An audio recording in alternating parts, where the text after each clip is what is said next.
Introduction to the Electoral College.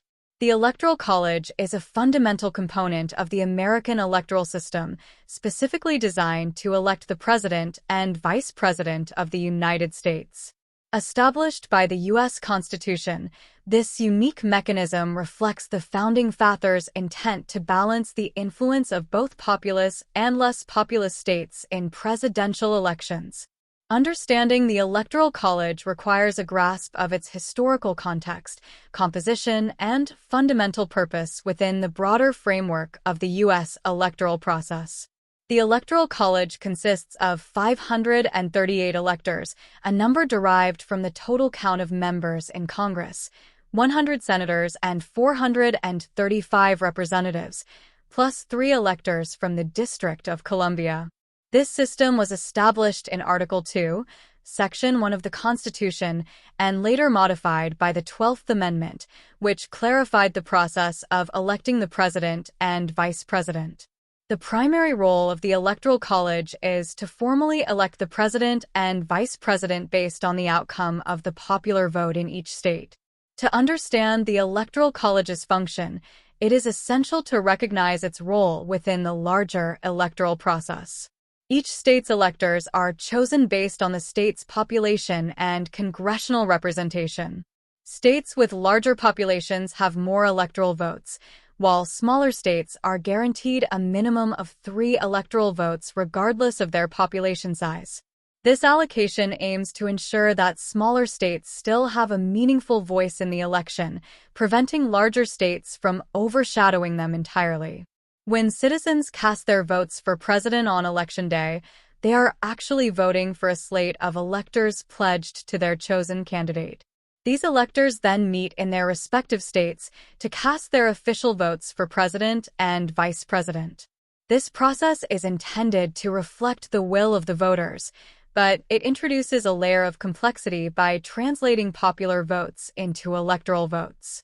The candidate who receives a majority of the electoral votes, at least 270 out of 538, is elected president. If no candidate secures a majority, the election is decided by the House of Representatives, with each state delegation casting 1 vote for one of the top 3 candidates.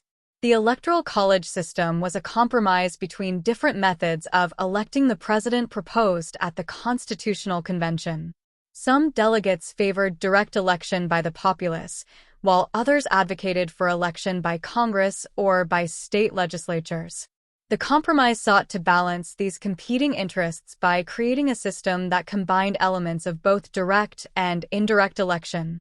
This system was designed to address concerns about the potential for regionalism and to ensure that both populous and less populous states had a stake in the outcome. Despite its intended balance, the Electoral College has been the subject of considerable debate and scrutiny. Critics argue that it can lead to a discrepancy between the popular vote and the outcome of the election, as seen in several historical instances where a candidate won the presidency without securing the majority of the popular vote.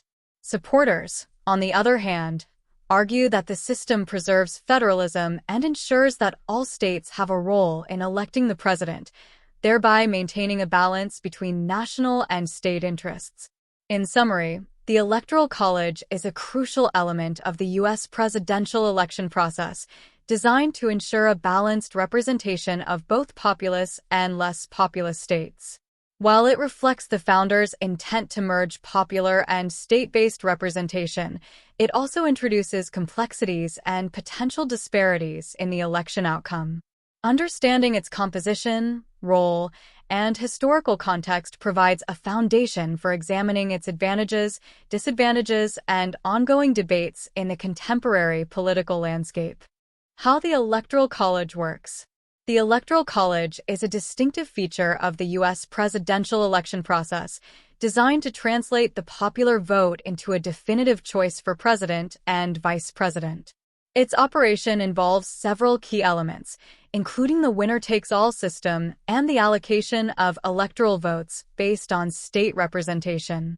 Understanding how the Electoral College functions is crucial for comprehending its impact on presidential elections. A.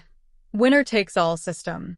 In most states, the winner-takes-all system is employed to allocate electoral votes. Under this system, the candidate who wins the majority of the popular vote in a state receives all of that state's electoral votes. This approach simplifies the electoral process by concentrating the state's votes on the candidate with the most popular support within that state. For instance, if a candidate wins 51% of the popular vote in a state with 10 electoral votes, that candidate receives all 10 electoral votes, regardless of the margin of victory. The winner-takes-all system is intended to create a clear outcome in each state and encourage candidates to focus their campaigns on winning key battleground states where the competition is tight. However, this system can also lead to a discrepancy between the popular vote and the electoral vote. For example, if a candidate wins a state by a narrow margin, the entirety of that state's electoral votes are awarded to them, potentially giving them a disproportionate advantage relative to the popular vote. This system has been a point of contention, as it can result in a candidate winning the presidency without securing the nationwide popular vote. B. Electoral votes calculation. The number of electoral votes allocated to each state is determined by its representation in Congress. Each state's total is the sum of its 2 senators and the number of representatives it has in the House of Representatives. The latter is based on the state's population as determined by the decennial census. For example, California, with its large population, has 55 electoral votes, 2 senators plus 53 representatives, while a smaller state like Wyoming, with a much smaller population, has 3 electoral votes, 2 senators plus 1 representative. This allocation ensures that states with smaller populations still have a minimum level of influence in the presidential election, while larger states have more electoral votes commensurate with their population size. The distribution of electoral votes is updated every 10 years following the census, which can lead to shifts in the number of electoral votes allocated to different states. This redistricting process reflects changes in population and ensures that the Electoral College continues to represent the current demographic and political landscape of the country. When voters cast their ballots in the presidential election, they are technically voting for a slate of electors pledged to their chosen candidate, not directly for the candidate themselves. The electors then convene in their respective states in December to cast their votes for president and vice president. These electoral votes are subsequently sent to Congress, where they are officially counted in a joint session held in January. The winner of the electoral vote must secure a majority of the 538 total electoral votes, at least 270 votes, to be elected president. If no candidate achieves a majority, the election is decided by the House of Representatives, with each state delegation casting 1 vote for one of the top 3 candidates. The Electoral College system was designed to balance the influence of both populous and less populous states in presidential elections.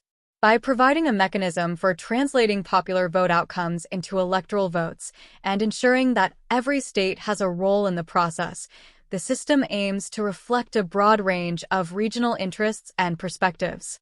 However, its winner-takes-all approach and the allocation of votes based on congressional representation have led to ongoing debates about its effectiveness and fairness in representing the national will. Understanding these mechanics is essential for grasping the full impact of the Electoral College on U.S. presidential elections. Advantages of the Electoral College. The Electoral College system, while often debated, has several notable advantages that contribute to its continued use in U.S. presidential elections. These benefits include the protection of smaller states' interests, the promotion of a broad campaign strategy, and the provision of stability and predictability in the electoral process. A. Protecting small states. One of the primary advantages of the Electoral College is that it ensures smaller states have a voice in the presidential election. Each state is guaranteed a minimum of 3 electoral votes, regardless of its population size. This minimum allocation is composed of 2 senators and at least 1 representative. This system prevents larger states from dominating the electoral process entirely, ensuring that smaller states still have a meaningful role. For example, Wyoming, with a relatively small population, still has 3 electoral votes. This allocation ensures that candidates cannot solely focus on the most populous states to win the presidency. Instead, they must consider the interests and concerns of smaller states, which can contribute to a more balanced national perspective. By providing a baseline level of influence for smaller states, the Electoral College helps maintain a federal balance, where each state, regardless of its size, has a stake in the outcome of the presidential election. This aspect of the system reflects the founding fathers' intention to create a union where both large and small states have a role in electing the president, thus protecting the federalist structure of the U.S. government. B. Encouraging broad campaign strategy. The Electoral College also encourages candidates to adopt a broad campaign strategy. Since the system requires candidates to win electoral votes in various states to secure the presidency, candidates must appeal to a diverse array of regions and constituencies across the country. The necessity to win key battleground states, those with a high number of electoral votes and where the outcome is uncertain, forces candidates to address a wide range of issues and interests. This encourages a more comprehensive campaign strategy that takes into account the different priorities and concerns of voters in various states. Candidates cannot simply focus on high-population areas, but must also engage with voters in less populous states. This requirement promotes national unity and ensures that the campaign reflects the diverse political landscape of the country. By appealing to voters across different regions, candidates are more likely to address issues that affect various parts of the nation, fostering a broader dialogue about national priorities. C. Stability and predictability. The Electoral College provides a degree of stability and predictability in the presidential election process. The clear path to victory, requiring a candidate to secure at least 270 electoral votes, helps to focus the campaign on key battleground states and reduces the likelihood of protracted disputes over the outcome. The system also helps to prevent the possibility of widespread challenges to election results that could arise from a direct popular vote system. With a defined set of electoral votes and a structured process for counting and certifying those votes, the Electoral College provides a framework for resolving disputes and finalizing election outcomes in a relatively orderly manner. Moreover, the focus on key battleground states can lead to a more organized and manageable election process, as campaigns target specific regions rather than spreading resources thinly across the entire country. This targeted approach can contribute to a clearer understanding of the electoral landscape and reduce the likelihood of confusion or chaos in the aftermath of the election. In summary, the Electoral College offers several significant advantages, including the protection of smaller states' interests, the encouragement of a broad and inclusive campaign strategy, and the provision of stability and predictability in the electoral process. These benefits contribute to the system's continued use and reflect its role in balancing the diverse interests of the American electorate while maintaining a stable framework for electing the president. Despite ongoing debates about its effectiveness, the Electoral College's advantages underscore its importance in the U.S. electoral system. Disadvantages of the Electoral College. Despite its advantages, the Electoral College system has several notable disadvantages that have sparked considerable debate and criticism. These drawbacks include the potential for a candidate to win the presidency without securing the popular vote, the disproportionate influence of swing states, and the possibility of faithless electors. A. Discrepancy between popular vote and electoral vote. One of the most significant criticisms of the Electoral College is its potential to produce a discrepancy between the popular vote and the electoral vote. In several instances throughout U.S. history, a candidate has won the presidency without receiving the majority of the popular vote. This occurs because the Electoral College allocates electoral votes based on state outcomes, rather than the nationwide popular vote. For example, In the 2000 presidential election, George W. Bush won the presidency despite losing the popular vote to Al Gore. Bush secured 271 electoral votes to Gore's 266, while Gore received approximately 500,000 more popular votes than Bush. Similarly, in the 2016 election, Donald Trump won the presidency by securing a majority of the electoral votes, despite Hillary Clinton receiving nearly 3 million more popular votes. These instances highlight how the Electoral College system can result in a president who does not represent the majority of the electorate, leading to questions about the fairness and representativeness of the system. B. Disproportionate influence of swing states. Another disadvantage of the Electoral College is the disproportionate influence it gives to swing states. Swing states, or battleground states, are those where the outcome of the election is uncertain and can reasonably be won by either major party. Because the winner-takes-all system means that all of a state's electoral votes go to the candidate who wins the popular vote in that state, swing states receive disproportionate attention from presidential candidates. Candidates focus their resources, campaign efforts, and advertisements on these swing states to secure their electoral votes. As a result, states that are not considered competitive receive less attention and fewer campaign promises, which can lead to feelings of neglect among voters in those states. This focus on swing states can skew the electoral process, as candidates may prioritize the interests of voters in these key states over those in less competitive regions, potentially leading to policy positions and campaign promises that are not representative of the national electorate as a whole.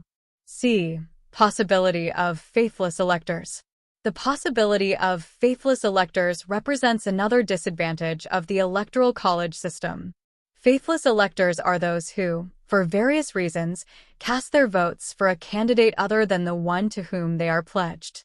Although such occurrences are rare, they pose a potential risk to the integrity of the electoral process. While most states have laws requiring electors to vote according to the results of the popular vote in their state, enforcement of these laws can be inconsistent. In some cases, electors may choose to vote against their pledge due to personal convictions or other factors.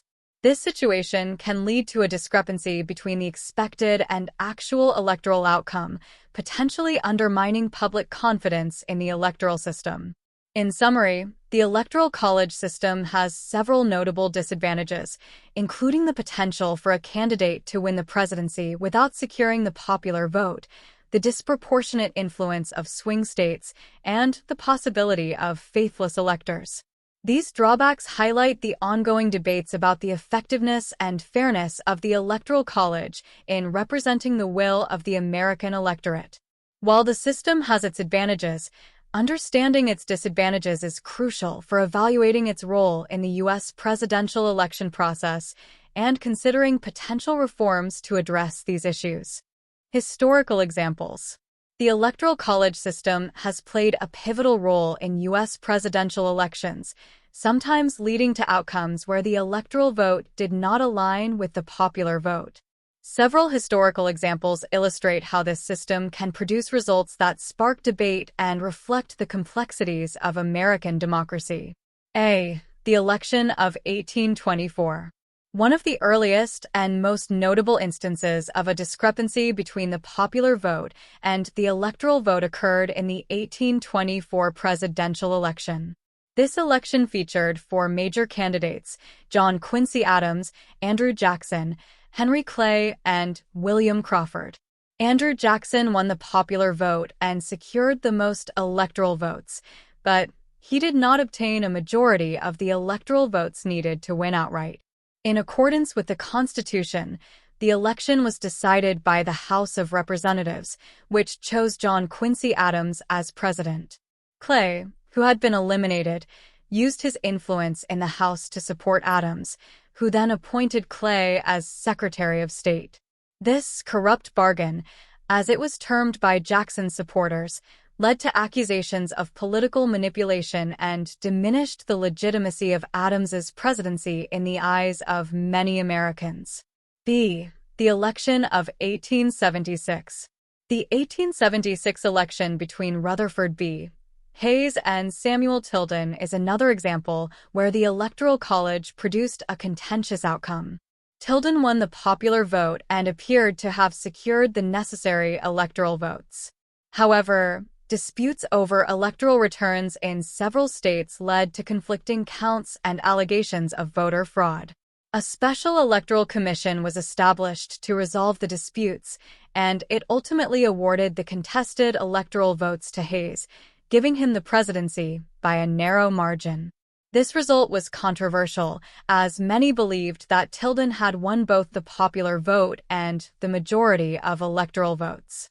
The resolution of the 1876 election led to the Compromise of 1877, which involved withdrawing federal troops from the South and effectively ending Reconstruction. This compromise highlights the potential for the Electoral College to influence not only presidential outcomes, but also broader political and social developments. C. The election of 2000. The 2000 presidential election between George W. Bush and Al Gore is one of the most well-known and contentious elections in recent history. Al Gore won the popular vote by approximately 500,000 votes, but lost the electoral vote to George W. Bush. The outcome hinged on the state of Florida, where the vote was extremely close and led to a series of legal battles over the counting of ballots. The Supreme Court's decision in Bush versus Gore effectively ended the recount process and awarded Florida's 25 electoral votes to Bush, securing his presidency. This decision was highly controversial and led to debates about the fairness and effectiveness of the Electoral College. The election highlighted how a small number of votes in a single state could determine the outcome of a national election, further fueling discussions about potential reforms to the system. D. The election of 2016. In the 2016 election, Donald Trump won the presidency by securing a majority of the electoral votes despite losing the popular vote to Hillary Clinton by nearly 3 million votes. Trump's victory in several key battleground states, including Michigan, Wisconsin, and Pennsylvania, allowed him to amass the necessary electoral votes. This outcome led to significant controversy and debate about the legitimacy of the Electoral College and its alignment with the popular vote.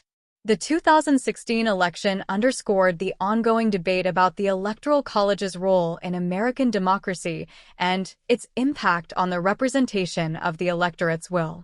Critics argued that the system's design can lead to unequal representation and question whether it remains an appropriate mechanism for electing the president in a modern democracy. E. Conclusion. These historical examples illustrate the complexities and potential controversies associated with the Electoral College system. From the early days of American democracy to recent elections, the Electoral College has produced outcomes that reflect both the strengths and weaknesses of the system. Understanding these examples helps to contextualize ongoing debates about the Electoral College and its role in shaping the results of presidential elections. Reform proposals. The Electoral College system has been the subject of considerable debate and criticism, leading to various reform proposals aimed at addressing its perceived shortcomings. These proposals range from modifications to the existing system to complete abolition, reflecting a broad spectrum of ideas on how to improve or replace the Electoral College. This section explores several prominent reform proposals and their potential implications for the U.S. electoral process. A. National Popular Vote Interstate Compact. One of the most discussed reform proposals is the National Popular Vote Interstate Compact, NPVIC. This proposal seeks to ensure that the candidate who wins the national popular vote becomes president, regardless of the outcome in individual states. The compact is an agreement among participating states to allocate their electoral votes to the candidate who wins the national popular vote. The NPVIC would take effect once enough states join to reach the 270 electoral votes required to elect a president. As of now, the compact has been endorsed by states totaling 205 electoral votes, just shy of the necessary majority. Proponents argue that the compact would align the Electoral College with the principle of one person, one vote, thereby increasing the system's fairness and reflecting the true will of the American electorate. Critics of the NPVIC argue that it could lead to an uneven distribution of campaign resources and attention, as candidates might focus on populous states to win the national popular vote. Additionally, some worry that the compact could lead to constitutional challenges or disputes over the interpretation of the compact's provisions. The proportional allocation of electoral votes. Another reform proposal is the proportional allocation of electoral votes. Currently, most states use a winner-takes-all approach, but a proportional system would allocate electoral votes based on the proportion of the popular vote each candidate receives within a state. For example, if a candidate wins 60% of the popular vote in a state with 10 electoral votes, they would receive 6 electoral votes, while the remaining 4 would go to the other candidate. Proponents of proportional allocation argue that it would more accurately reflect the preferences of voters and reduce the winner-takes-all disparity. This system could also diminish the disproportionate influence of swing states by making every vote count more equally. Critics, however, argue that proportional allocation could lead to fragmented results and more complex electoral outcomes, potentially increasing the likelihood of elections being decided by the House of Representatives if no candidate secures a majority of electoral votes. C. Ranked choice voting. Ranked choice voting is another reform proposal that has gained traction in recent years. In this system, voters rank candidates in order of preference rather than selecting a single candidate. If no candidate receives a majority of first-choice votes, the candidate with the fewest votes is eliminated, and their votes are redistributed based on voters' second choices. This process continues until a candidate achieves a majority. Advocates of ranked choice voting argue that it could reduce negative campaigning, as candidates would need to appeal to voters as a second or third choice rather than just focusing on winning a plurality. It could also provide a more nuanced reflection of voter preferences and reduce the impact of strategic voting. However, implementing ranked choice voting would require significant changes to voting procedures and could face logistical challenges. D. Abolition of the Electoral College. The most radical reform proposal is the complete abolition of the Electoral College and the adoption of a direct popular vote for president. This proposal would require a constitutional amendment and fundamentally alter the U.S. electoral system. Proponents argue that a direct popular vote would ensure that every individual's vote carries equal weight and eliminate the possibility of a president winning without a majority of the popular vote. Critics of this proposal contend that it could diminish the influence of smaller states and undermine the federalist principles that the Electoral College was designed to protect. They also argue that a direct popular vote could lead to more polarized and regionally focused campaigns, as candidates might concentrate their efforts on densely populated urban areas. Conclusion. Reform proposals for the Electoral College reflect a wide range of perspectives on how to address its perceived flaws and improve the electoral process. From the National Popular Vote Interstate Compact to ranked choice voting and the potential abolition of the Electoral College, each proposal offers different approaches to ensuring a more representative and fair system. While the debate over electoral reform continues, understanding these proposals is crucial for evaluating potential changes to the U.S. presidential election process and considering how best to balance state and national interests in electing the president. The contemporary debate. The Electoral College has long been a subject of debate in American politics, and the discussion surrounding it remains as relevant as ever. In contemporary times, the Electoral College continues to face scrutiny and calls for reform, reflecting ongoing concerns about its alignment with democratic principles and its impact on presidential elections. Arguments for maintaining the Electoral College. Proponents of the Electoral College argue that it serves several important functions within the American political system. One of the primary arguments is that the Electoral College helps to maintain the federalist structure of the U.S. government. By giving states a role in electing the president, the system ensures that both populous and less populous states have a say in the outcome of the election. This structure helps to balance the influence between states of varying sizes and prevents larger states from dominating the process. Supporters also argue that the Electoral College encourages a broad campaign strategy. Since candidates must win electoral votes in diverse states, they are incentivized to address a wide range of regional issues and appeal to voters across the country. This approach can lead to a more inclusive campaign that considers the needs and concerns of different areas, rather than focusing solely on highly populated urban centers. Furthermore, the Electoral College provides stability and predictability in the election process. The clear path to victory, requiring a majority of electoral votes, helps to streamline the election and reduce the likelihood of protracted disputes over the outcome. This stability is seen as essential for maintaining public confidence in the electoral system and ensuring a smooth transition of power. B. Criticisms and calls for reform. Despite these arguments, there are significant criticisms of the Electoral College that drive calls for reform. One major criticism is that the system can result in a president being elected without winning the popular vote.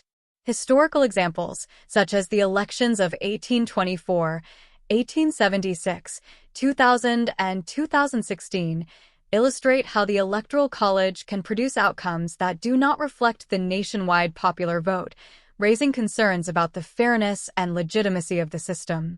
Critics argue that the winner-takes-all approach used by most states can lead to a disproportionate emphasis on swing states.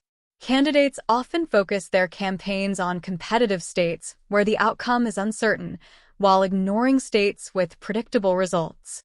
This can result in uneven attention and resources being allocated across the country, potentially neglecting the interests of voters in non-competitive states.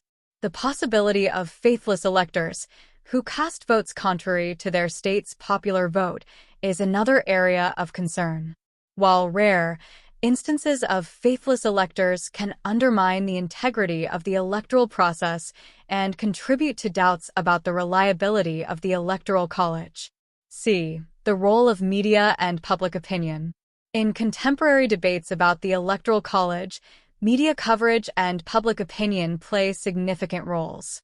Media outlets often highlight instances where the Electoral College produces results that diverge from the popular vote, contributing to public dissatisfaction and calls for reform. Social media platforms amplify these concerns, allowing for widespread discussion and mobilization around proposed changes. Public opinion on the Electoral College is mixed, with some Americans advocating for its reform or abolition, while others support its retention. Surveys and polls reflect varying perspectives on the system, often influenced by recent electoral outcomes and perceptions of fairness. D. The future of electoral reform. As the debate over the Electoral College continues, the future of electoral reform remains uncertain. Proposed changes, such as the National Popular Vote Interstate Compact and proportional allocation of electoral votes, offer potential avenues for addressing the system's shortcomings.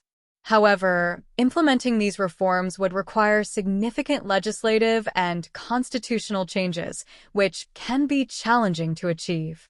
The ongoing discussion about the Electoral College underscores the need for a thoughtful and informed examination of its role in the U.S. electoral process. As American democracy evolves, it is essential to consider how the Electoral College aligns with democratic principles and how it can be adapted to better reflect the will of the people while maintaining the balance between state and national interests. E. Conclusion. The contemporary debate over the Electoral College reflects broader discussions about democracy, representation, and fairness in the electoral process. While the system has its defenders and critics, understanding the arguments on both sides is crucial for evaluating its role in American politics and considering potential reforms. As the debate continues, The future of the Electoral College will depend on how well it can adapt to the changing landscape of American democracy and address the concerns of its critics while preserving its intended benefits. Composition of the Electoral College. The Electoral College is a unique institution in the U.S. presidential election process designed to translate the popular vote into a decision on who becomes president and vice president. Its composition, determined by a combination of constitutional provisions and legislative decisions, reflects the Federalist principles of American governance. Understanding the number and allocation of electors is crucial to grasping how this system operates and impacts presidential elections. A. Number of electors. The Electoral College consists of a total of 538 electors. This number is derived from the total representation in Congress, which includes both the House of Representatives and the Senate, plus 3 additional electors from the District of Columbia. The allocation of electors is intended to balance the representation of states with varying population sizes while ensuring a voice for the District of Columbia, which does not have voting representation in Congress. The 538 electors correspond to the 535 members of Congress, 100 senators and 435 representatives, and the 3 electors assigned to the District of Columbia. The significance of the number 538 is rooted in the constitutional framework established by the 23rd Amendment, which granted the District of Columbia its electoral votes. This amendment, ratified in 1961, ensures that the residents of the nation's capital are represented in the presidential election, despite not having congressional representation. The total of 538 electors is critical because a majority of 270 electoral votes is required to win the presidency. This majority threshold ensures that a candidate must secure broad-based support across various states to be elected, rather than relying solely on the popular vote. B. Allocation of electors. The allocation of electors to each state is based on its representation in Congress, which includes 2 senators per state and representatives in the House based on population. This allocation reflects the federal structure of the U.S. government, where each state has a role in the national decision-making process. 1. Senators and representatives. Each state is allocated 2 electoral votes for its 2 senators, regardless of its population size. This allocation ensures that every state, regardless of size, has a baseline level of influence in the presidential election.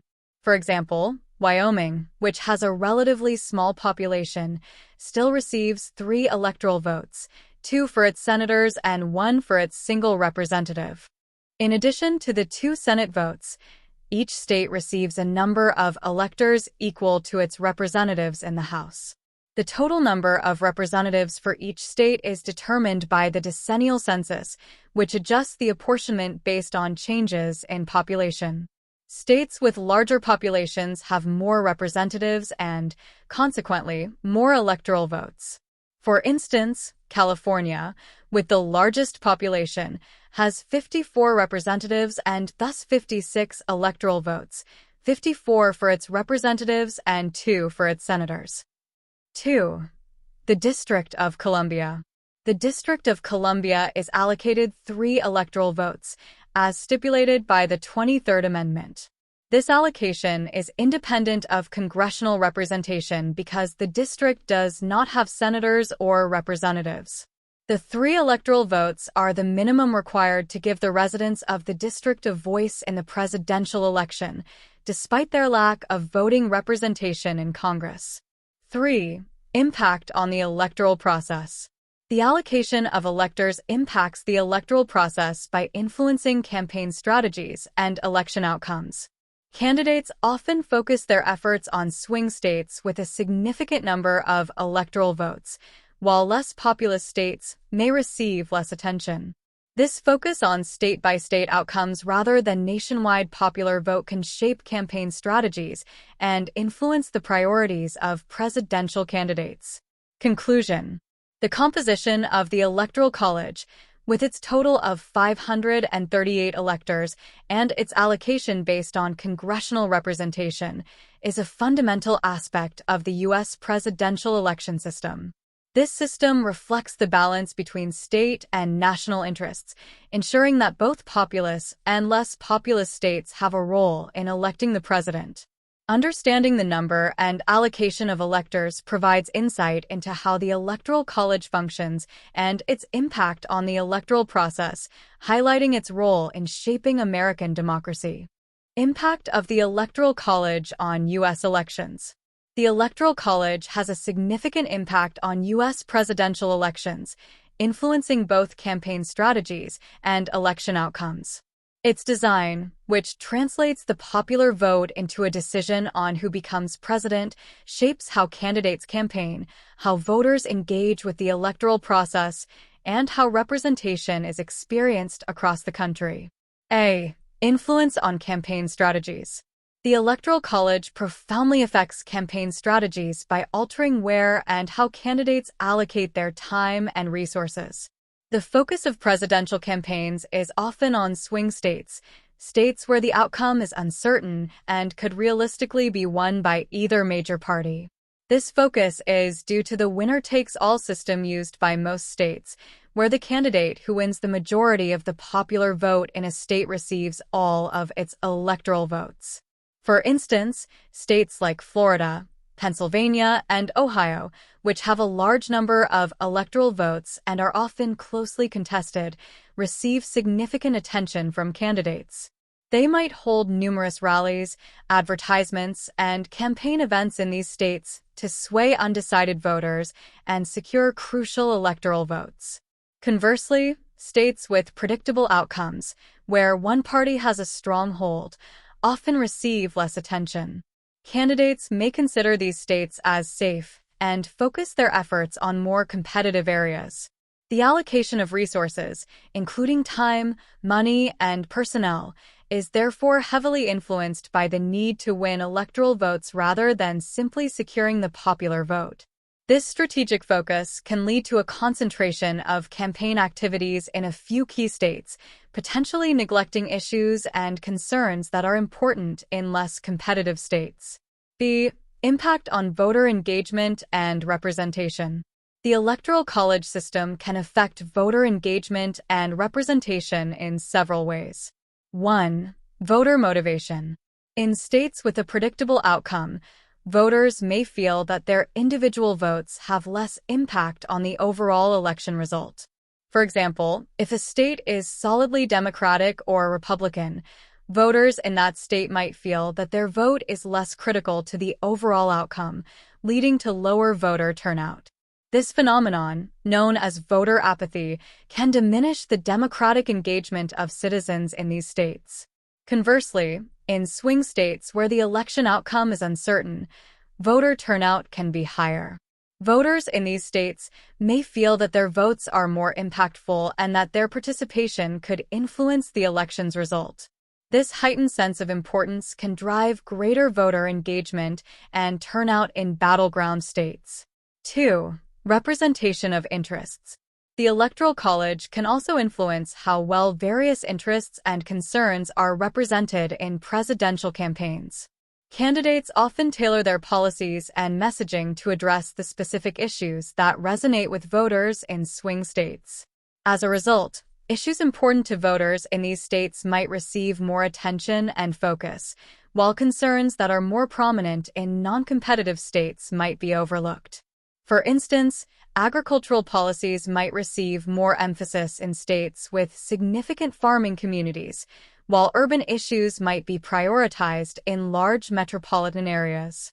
This targeted approach can lead to a skewed representation of national interests, where the priorities of voters in competitive states are amplified compared to those in states with less electoral significance.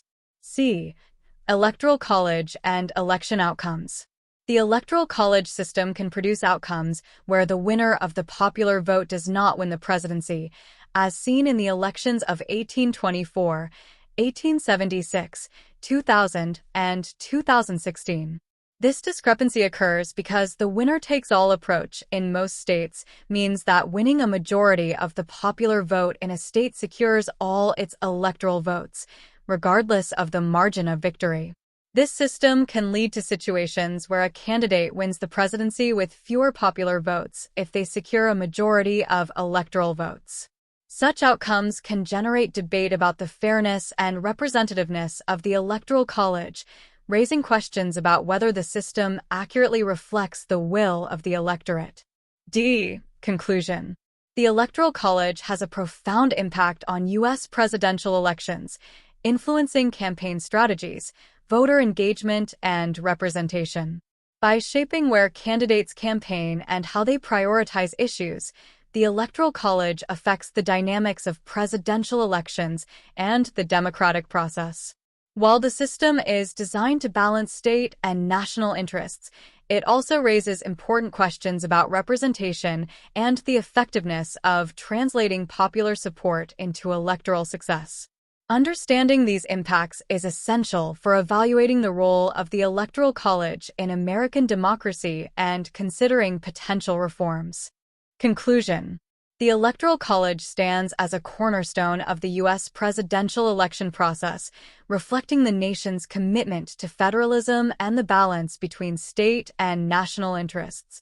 Its design, history, and functioning reveal a complex system that intertwines with American democratic principles, yet also presents ongoing challenges and debates. As we conclude our examination of the Electoral College, it is essential to synthesize its historical context, advantages and disadvantages, and its impact on contemporary elections. A. Historical context and constitutional foundations. The Electoral College was established by the Constitutional Convention of 1787 as a compromise between various factions with differing views on electing the president. The Founding Fathers sought to create a system that balanced the influence of populous states with the interests of smaller states, reflecting the federalist structure of American governance. By assigning electors based on a combination of congressional representation and granting a minimum number of electors to each state, the Electoral College aimed to ensure a fair and balanced approach to selecting the nation's leader. This compromise was rooted in the desire to avoid both a purely popular vote, which might overshadow smaller states, and a direct selection by Congress, which could lead to excessive centralization of power. The Electoral College, therefore, represents an effort to mediate these concerns and create a system that incorporates both state and national perspectives. B. Advantages of the Electoral College. The Electoral College offers several notable advantages. It provides a mechanism for smaller states to have a voice in the presidential election, ensuring that they are not overshadowed by more populous states. This aspect of the system helps maintain a balance of power between states of varying sizes and upholds the principles of federalism. Moreover, the Electoral College encourages candidates to engage in a broad-based campaign strategy. To win the presidency, candidates must appeal to voters across diverse regions and address a range of local and national issues. This requirement promotes a more inclusive and representative campaign process, as candidates must seek support from various parts of the country. The system also provides stability and predictability in the electoral process. The clear path to victory, requiring a majority of electoral votes, helps to streamline the election and reduce the likelihood of prolonged disputes. This stability is crucial for ensuring a smooth transition of power and maintaining public confidence in the electoral system. C. Disadvantages and criticisms. Despite its advantages, the Electoral College has several significant disadvantages and criticisms. One major concern is that the system can result in a candidate winning the presidency without securing the popular vote. Historical examples, such as the elections of 1824, 1876, 2000, and 2016, illustrate how the Electoral College can produce outcomes that do not reflect the nationwide popular vote, raising questions about the fairness and representativeness of the system. The focus on swing states and the winner-takes-all approach can also lead to a disproportionate emphasis on certain states, neglecting the interests and concerns of voters in less competitive states.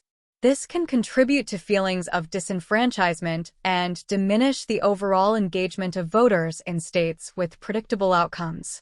Additionally, the possibility of faithless electors, who cast votes contrary to their state's popular vote, presents a risk to the integrity of the system. While rare, such instances can undermine confidence in the Electoral College and contribute to debates about its effectiveness. D. The future of the Electoral College. The debate over the Electoral College continues, with various reform proposals offering potential alternatives to the current system.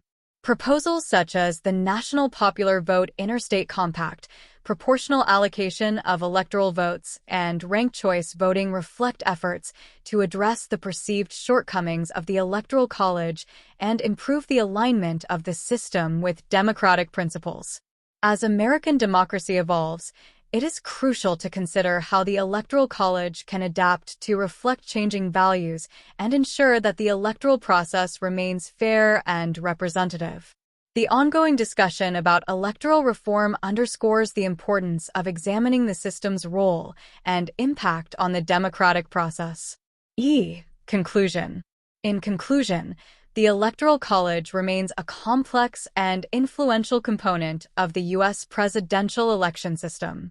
Its historical context, advantages, and disadvantages highlight its role in balancing state and national interests while also presenting challenges related to representation and fairness. As debates about potential reforms continue, understanding the Electoral College's significance is essential for evaluating its place in American democracy and considering how best to ensure a fair and effective electoral process.